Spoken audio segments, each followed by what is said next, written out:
I created this slider bar because I think it's one of the most important conversations we can have is what are the metrics to be used in determining intelligence, determining something to listen to or not to listen to.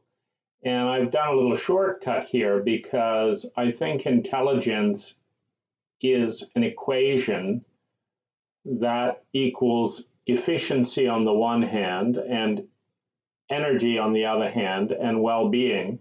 And so if you can efficiently transform time, energy, natural resources into well-being, I think that's intelligent. And if you do not, that's not intelligent.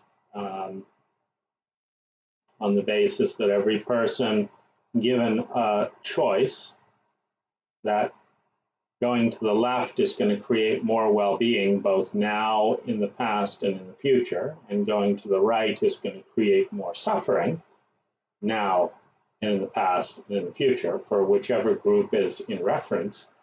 I think that, except in the paradigm of zero-sum games, where you perceive and have created a reality in which your enemy is going to suffer more so that you can have more well-being. If you're talking about yourself or anyone that you care about, it is not intelligent to spend energy to create suffering. So if we establish that as kind of the weather vane, then we look at submetrics, metrics that help one determine if something is likely to create well-being or not. And so one metric, and in this thing I think I'll share how important the metric is, I think, in defining intelligence. Can it be articulated coherently? In Western cultures, this is at least 50% important. There are some things, such as dance or music, that can create well-being without being able to describe why, and that's fine. But with any new cultural dynamic or teaching, if you can't articulate it, a Western mind is not going to be able to grasp it and is unlikely to respect it. And so that's definitely a stepping stone. But the reason that I put this in there is that there are a lot of hypocritical arguments out there where someone doesn't understand the underlying math of the equation. For example, if you're a farmer and someone says, I would like more raspberries, and the same person says, there's a bunch of raspberry sticks out there, I don't like looking at them, go and plow them under. The farmer says, well, you've got a decision to make. Either you like raspberries and you deal with the fact that they don't look very nice in the winter, and you take care of them and you mulch them, or you don't like raspberries and you plow them under because they don't look nice in the winter. That's, that's part of the mathematics of the equation. Now, in sociological and philosophical arguments, there's all kinds of irrationality in these kinds of equations. You look at a religious equation where you say, God is love, and we've got to kill and torture these people because they don't believe in God. Well, that's the same kind of dynamic. I like raspberries, but I want to kill all the raspberry plants because I don't like looking at them.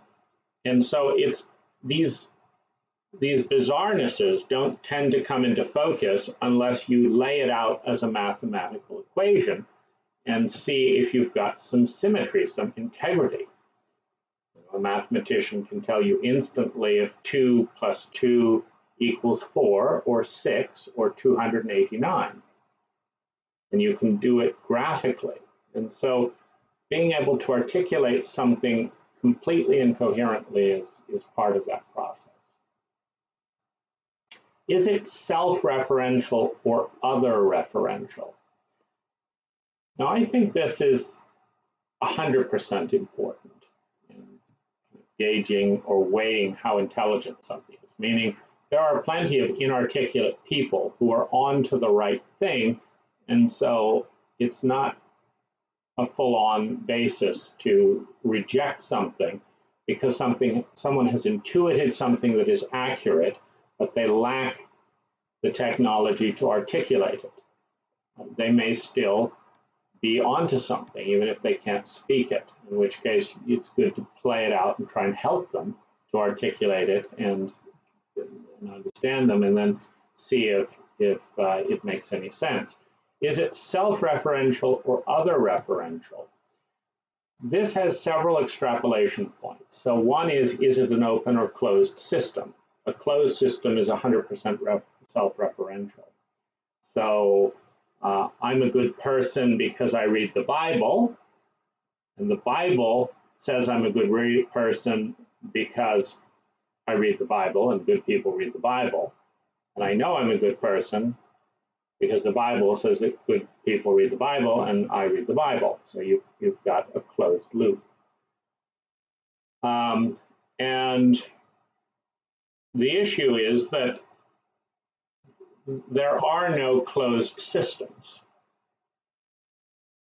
So when we create the illusion of a closed system, it is a construct of the human mind, we start to create toxicity. It's kind of the equivalent of a stagnant pool in nature. When no water keeps flowing in and no water keeps flowing out, it starts to become sick. It's not as healthy as a moving stream. But for there to be a moving stream, there has to be energy coming in and energy going out. The human body is a classic example. As soon as you shut off the breath, you have a closed system. The body is dead in 3 minutes because you're not breathing air in and you're not breathing air out. So you want to be careful of philosophies and presentations that are a closed system. Liberal politics is good. I'm a liberal. I believe in liberal politics. They're good. Therefore, I'm good. Therefore, liberals are good. And that's why I believe in liberal politics. That's a closed system. When you reference, something that's outside of the system, a metric that's outside of the system, and this is where I think intelligence being viewed as a relative scale of human well-being. So I'll just do a little sketch here.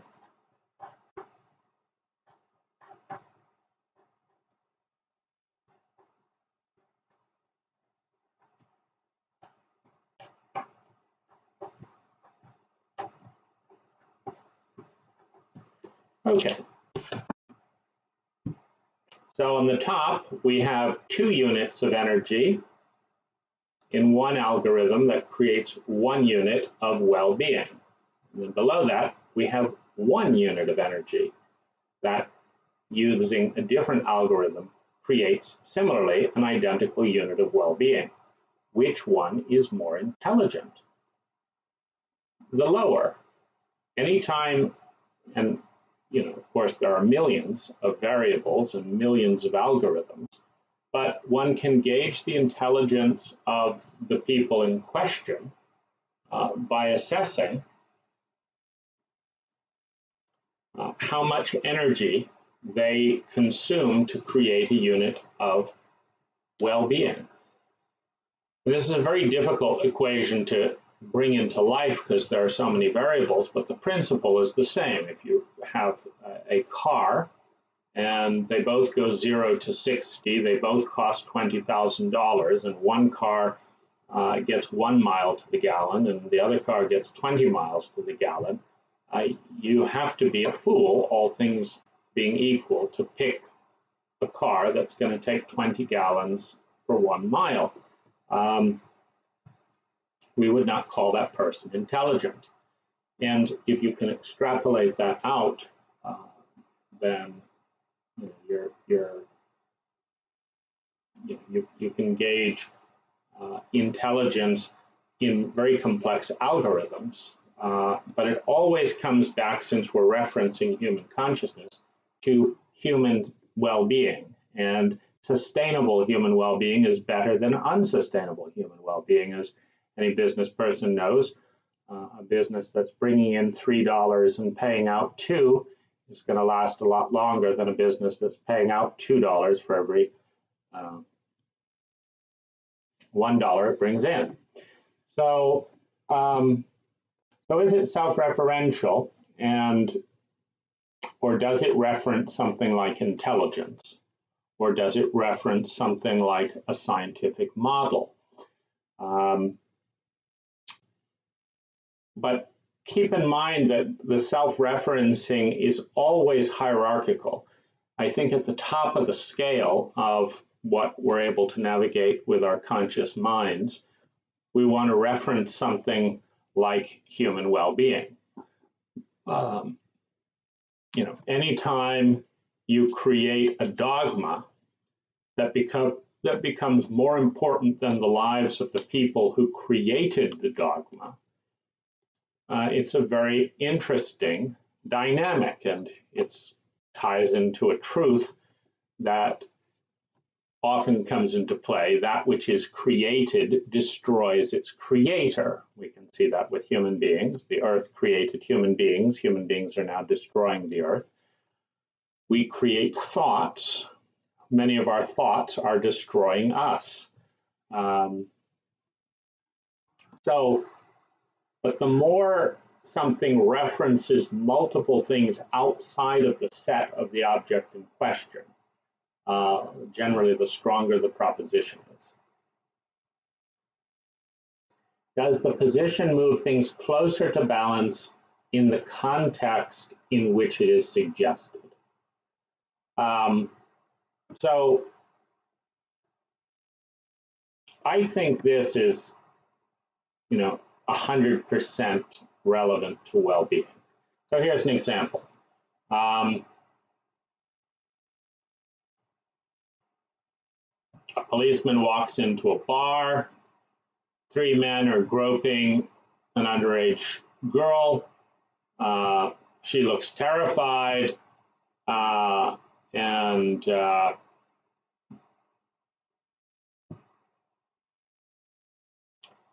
policeman says, "What's all this then?" The man says, "She's a slut, she's asking for it, da da da da da." And the policeman says, "Get your hands off her, what's this, all about, whatever." And the scene is done. Now, has that moved things back into a certain sense of balance? Well, certainly in the case of the girl, she's now got an advocate that has returned her freedom. Obviously, in this kind of situation, there's other pent-up energies, because healthy grown men, don't attack defenseless women. So there's a lot of imbalance. And where does that come from? Well, could it have anything to do with, sociopathic, chauvinistic elements in the culture that do not teach the most basic fundamentals of emotional literacy in school, and that actually portray in the media that there's somehow something cool and sexually attractive to the animal instincts of alpha males? So that's something to do with that. But my point is, the policeman is not stopping that conversation in that context because the 3 men are calling the girl a slut or a prostitute, or she asked for it. He's, in this case, a policeman, moving the situation closer to balance. Now, the huge pink elephant in the room is 3 guys and their mass with 1 young woman. That's the biggest thing in focus. and the policeman shifts the balance in the place where the woman has her freedom. Now, the policeman is not taking issue with the language, which is profoundly insulting and demeaning. And this kind of gets into a thing of, would you then sue the policeman? Because in our current day, you very well might. Would you then sue the policeman for tolerating that language? And what I would say is that everything is on a relative scale in terms of improving, evolving or de-evolving. So everything is on a relative scale there. And so if this is taking place in the 1930s, first of all, nobody's even conscious of healthy language in a bar setting. And so we haven't invented, modern feminism and all that. So this is clearly taking things to a level of awareness that is alerting, men, etc., that they'll be arrested, etc., etc. And so it's moving things towards balance. And this is an ongoing process. So what I observe about myself is that I speak differently depending on the context in which I'm in. For example, if I found myself in a group of men who were pickup artists, it's a little bit condescending, or it's a little bit out of place to talk about making love. So if I don't agree with what's going on with the pickup artist, I'm going to use their language. I'm going to say, if you want to fuck a woman, the sex is going to be better if you have an emotional connection. The emotional connection requires this, this, and this. So unless you're, looking to do a shame dump and you're conscious, of, that sociopathic element, and you're comfortable with that, then, then the reality is this. And so that's not something that I would say to my daughter or my wife, or would want broadcast in public. But it is something that I believe, using the language and the context in which that's occurring, that would move things closer to a balanced power dynamic. Closer, in this case, to a heart-mind-body balance, as opposed to, simply a physical dominance or power game. And so I think that you want to look at things in the overall context and gauge the overall sense of where something is sick and where it's symmetrical. And then when you bring medicine or healing into that, when one uses one's influence to move things, if you move things closer to balance, closer to symmetry, you're going to be generating more well-being more efficiently than if you do not. And if you watch the movie Schindler's List, for example, you will find that Oskar Schindler uses machismo to save Jews' lives. And that's kind of what I'm referring to. It's not that machismo is good. It's not that it's ideal. It's not that it's good in and of itself, but which would you rather be alive with with someone using some masochistic remarks or insulting remarks, or be dead because you were completely politically correct in a way that was ineffective in the situation in which it was being used. is it a direct answer to the question, what is healthy and optimal for all people involved? Well, this goes back to the definition of intelligence, and it doesn't have to be a direct answer to the question, but I think it is very good in any context in which you are influencing something to lean something towards the question, what is the healthiest and most optimal experience you want for everyone involved?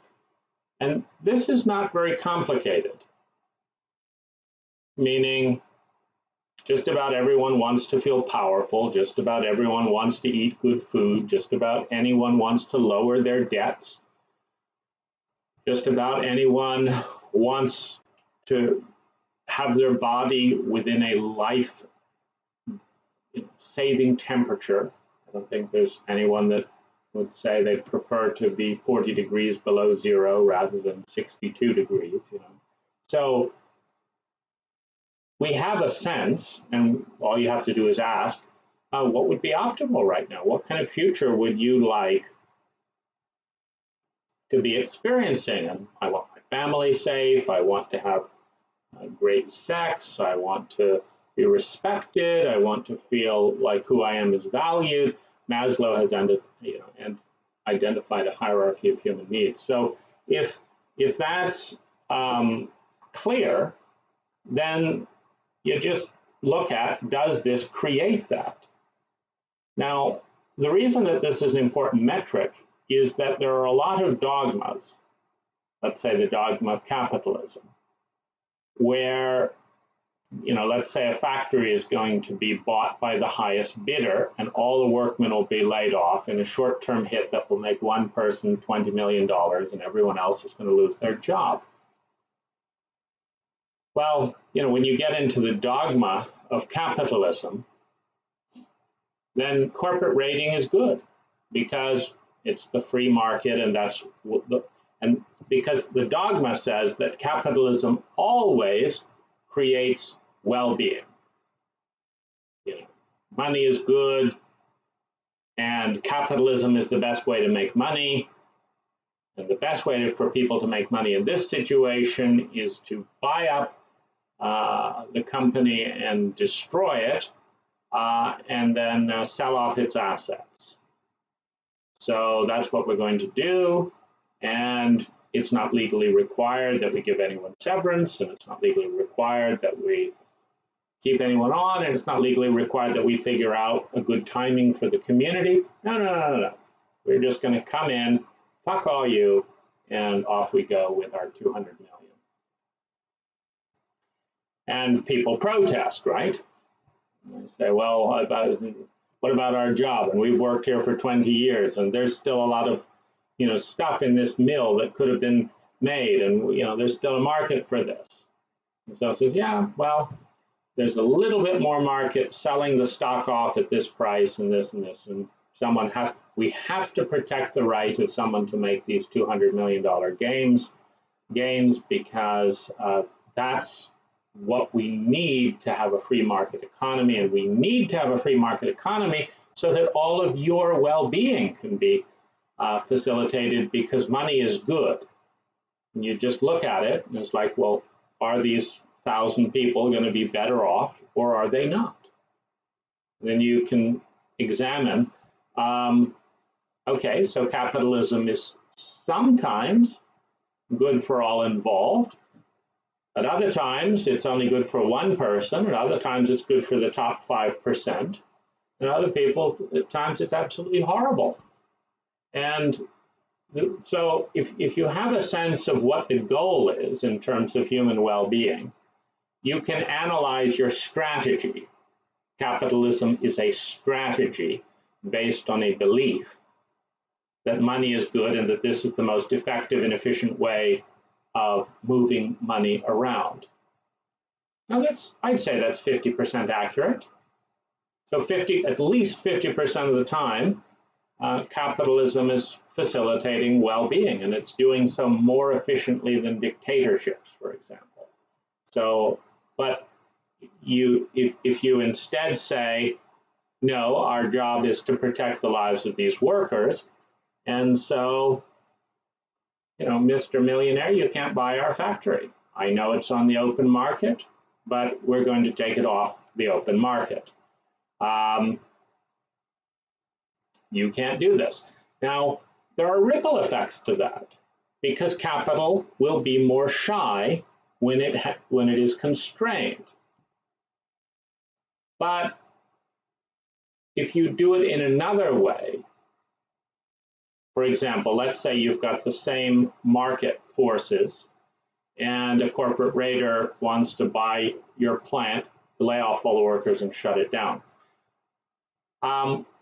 You can introduce a 30-day negotiation period. You just add the law. And you say, well, what happens? Well, the corporate raiders can still come in and corporate raid. They can announce they're going to raid and shut down all this stuff. But now the workers and the company owners have 30 days to respond to the raid. Or it will continue. You see, and so you can mediate these things and say, well, is it better for an entire town not to go bankrupt just so that one person can do 200 million just for 30 days? 30 days, that's it. And so this is a mediating influence. And it's always important to reference the end goal being, in a country like America, that every American feels abundantly safe and secure, feels loved and belonging, feels a sense of self-respect, is contributing to the community, the quality of life is going up for all concerned. It's in no one's interest to have millions of people in prison. It is in everyone's interest not to be subjected to violent crime, which means it's in everyone's interest for people to learn relationship skills that can de-escalate conflict. Something we don't bother to do. Is it sustainable if everyone has free will and sees the full picture? Now, I think, I'm pretty big on this. Again, it goes against some aspects of capitalism where it's all about winning at the expense of the sucker. But one of the things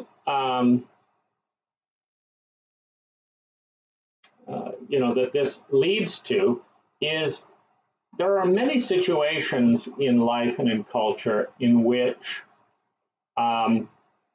let's take the example of stealing a hard drive.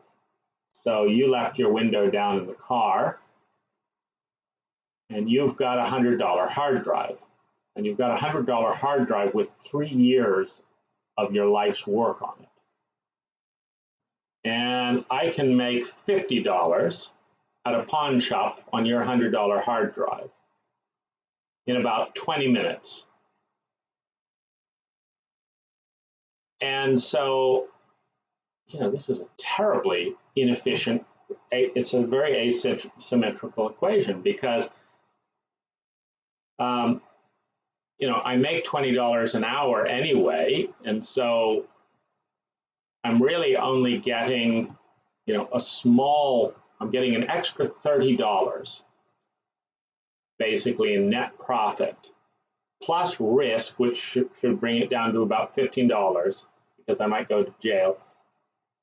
And I'm getting $15 of intelligent net profit, and I'm costing you $80,000 plus depression, which makes you irritable, which means you're going to shout at your wife when she says, why didn't you roll the window up, and da-da-da-da-da. And then the child is going to feel scared, and then the parent is going to be angry that the child is scared, and then this, divorce rates, escalate by 10% in these kind of situations. For $15 fucking dollars, it's so pathetic, you see? And so, is it sustainable if everyone has free will and sees the full picture? Is the kind of vision that even a criminal might say that's just too absurd, because even a fisherman doesn't want to kill off next year's fish.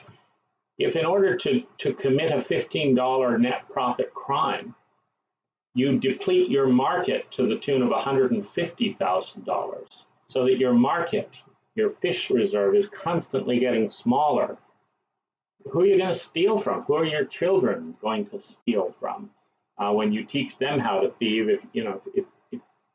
If you do it stupidly, basically.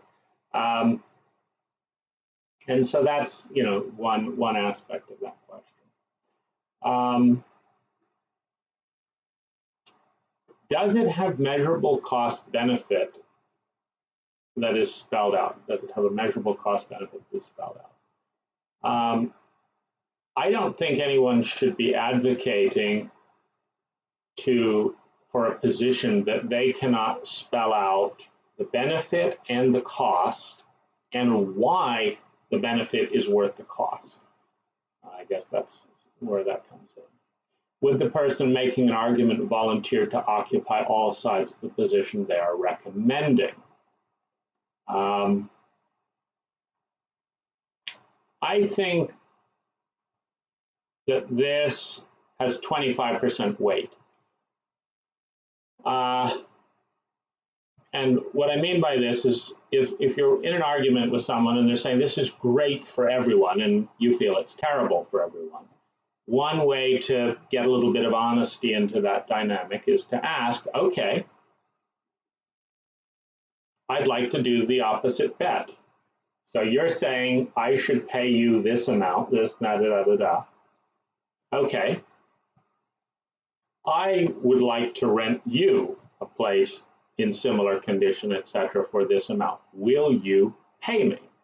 Because this just gets the dishonesty out of the equation. Because if someone is suggesting that their place is worth twice the traditional market rent for some absurd reason, then it's usually worth your time to go out and find a place that's similar and then let them rent it for you for twice market rate. And then you'll have the money to rent their place at twice market rate. And so, but usually someone will immediately pull back if this is the case. And so, so that's just a good thing, so that anyone prescribing something be invited to take it. It's the classic, the chemical companies that say these are at safe levels. Well, just have them drink and eat high levels of their stuff in front of you and watch them blanch, because they generally know from their inside papers, how toxic this or that is. And so that's kind of a, just a hedge against dishonesty. Are there sources for every fact? Typo here, but I think this is important because there are too many facts going around that don't have stuff, and I'm profoundly guilty of this. But I think we should weigh the credibility of someone who's citing and linking to known source facts and is familiar with the information, as opposed to, well, I heard from so-and-so who heard from so-and-so and I have no idea where they heard it. Is the potential for being right bigger than the downside potential of being wrong? I think I'd weight this at around 70% importance. And here's a way, where this comes in as being perhaps a deciding vote.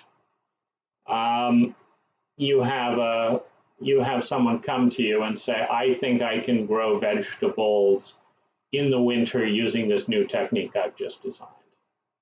And you say, I think you're full of shit, because I have no idea how you could grow food in the winter using that design. That doesn't look like anything that the research suggests. And they say, well, I can. Well, a perfectly intelligent thing is to say, go do it. Spend your own money, video the whole process and do it. Because the upside, if they're right, is huge. It could revolutionize a continent. The downside is they waste a bit of their own money, and the upside is they get off your back. So it's, why not? And so there's huge ups. And so in this kind of situation, you can take a bet that has minimal downside, that may only have a 1 in 1,000 chance of being right. But every one of those 1,000 bets should be taken, because if any one of them is right, you know, the whole arena changes. Does the person opposing a position have a clear alternative? I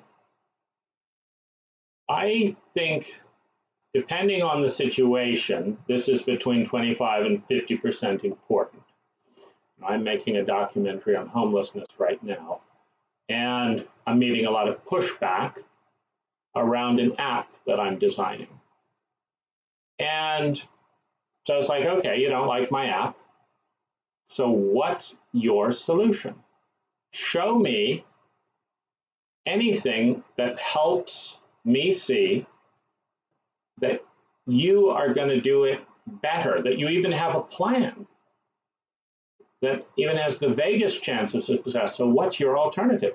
Because if your only input is to shoot down an idea, but you don't have a solution and people are dying, then you're an enemy of experimentation. Something has to be done. What is the level of expertise of the person specific to the idea? Depending on the area, this can be 5% to 75%, because I can't scroll up any higher here, so I'll just read the last question.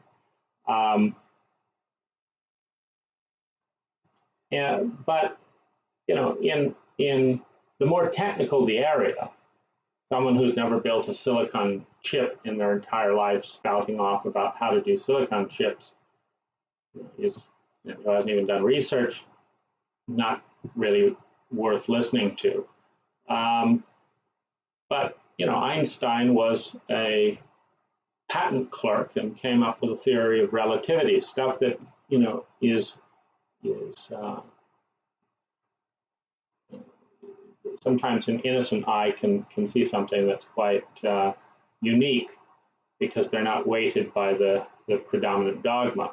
And then finally, does the person care about the issue enough to to sit down and articulate the issue in all nuances on camera?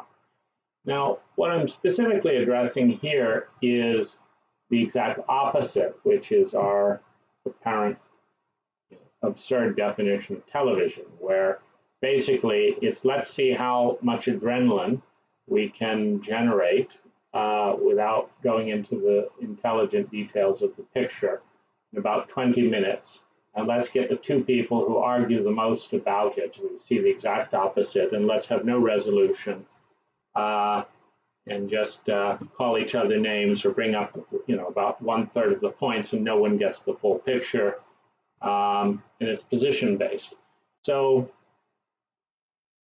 if someone will sit down and articulate the nuances of the issue on camera all the way through, you will see the issue, and anyone who is watching will see the issue. And in most intelligent solutions, there is a partnering of polarity, meaning it's not all structured in stone for the next 2,000 years, you know, defined minute by minute, and it's not completely blank. There is a dance between order and chaos. There is a dance between discipline and free will. There's a dance between the masculine and the feminine, and they partner in a way, in a nuanced recipe that works. It's not that flour is good or flour is bad. It's flour is good for pancakes. It's bad for salad. You know, it's a nuanced approach.